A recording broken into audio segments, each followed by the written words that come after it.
I don't believe you have to have a bidding war in the NFL. You've seen other guys, not top-flight quarterbacks, be able to get $20 million. Case Keenum, I'm sure that Nick Foles has a better resume than him. He was able to get money. Forget Mike Glennon. He was able to get a bunch of money. Sam Bradford, when he wasn't hurt, he was able to ink a couple deals making $20 million. So, no, I'm not surprised at all. They got a guy that won a Super Bowl. He has proven that he is a starter.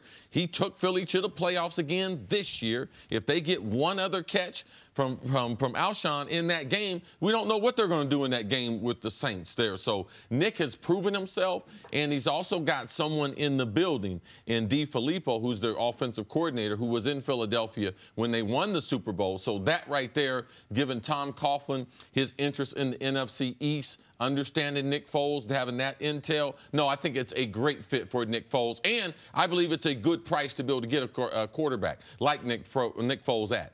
You obviously had to move on from Blake Bortles.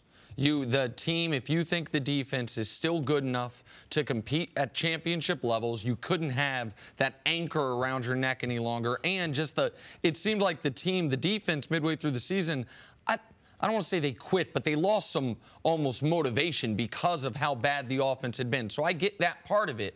Where you're in a tough spot is because you just this time last year committed to Blake Bortles. Moving on from him, over the next 2 years, it's $16 million of your cap space for him not to be there.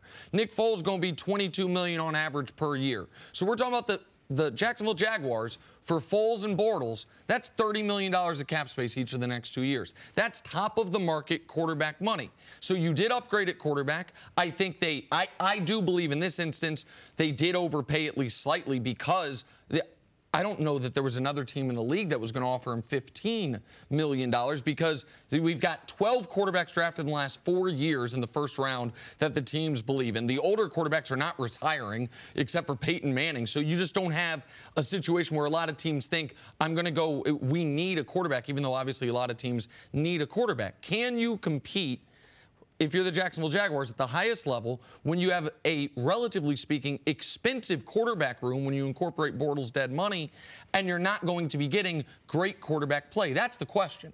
And the other aspect is for Nick Foles is, to me, his biggest asset is we know in big spots the moment won't be too big for him. Right. He's only played in big spots, well, seemingly. in the last couple of years. Right. Are the Jaguars going to be in one of those big spots? Like we were talking about this before the show, about whether or not they can compete in the AFC South.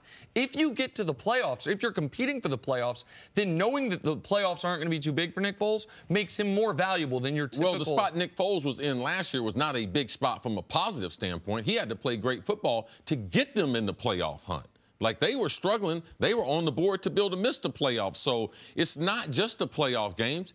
His play got them into the playoffs. So to say a player, oh, man, a guy plays well in big games and everything, to think that he can't put that together during the regular season, that's why you got him signed. And he was their best option. You can't have Blake Bortles as your quarterback anymore and send any type of positive vibe to your locker room or to your fan base. And also he's reunited with John DeFilippo, who he played with and was his quarterback coach in Philly, so maybe that sort of eases the transition process for him. All right. I don't know about the best fit. I think the best fit's Indianapolis. I believe because their quarterback, given that Luck is back at a level that we are shocked that he's back at, their offensive line, the salary cap dollars they have available, I think he's a better fit in that offense in what they're trying to do than with the Jets. He'd be a good fit with the Jets, but the best fit for me would be play with Andrew Luck. I think Andrew Luck and the Colts, there are two best options to me pretty obviously. They're both in the AFC South. The Houston Texans, which we talked about yesterday, and the Indianapolis Colts. They both have a ton of money. They both have a quarterback that you 100% believe in, and they both have struggled in the entire era of the head coach for the Texans and in Luck's really entire career to have a consistent rushing attack. The Colts in the last 5 years have not ranked higher than 20th in the NFL in rushing. The Texans have gone somewhere between 8th to 15th. And that's with getting the last couple of years rushing yards or last year from their quarterback. They drafted Alfred Blue. It didn't work out. They signed Lamar Miller. That hasn't worked out.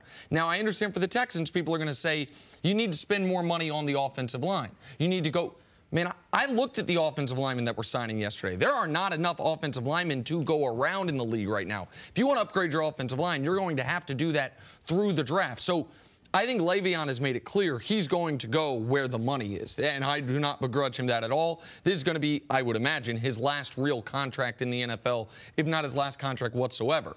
I think the Colts and the Texans would be foolish to not discuss heavily, should we make the best offer for Le'Veon Bell? Both those teams, I think, feel like they can compete for a championship next season.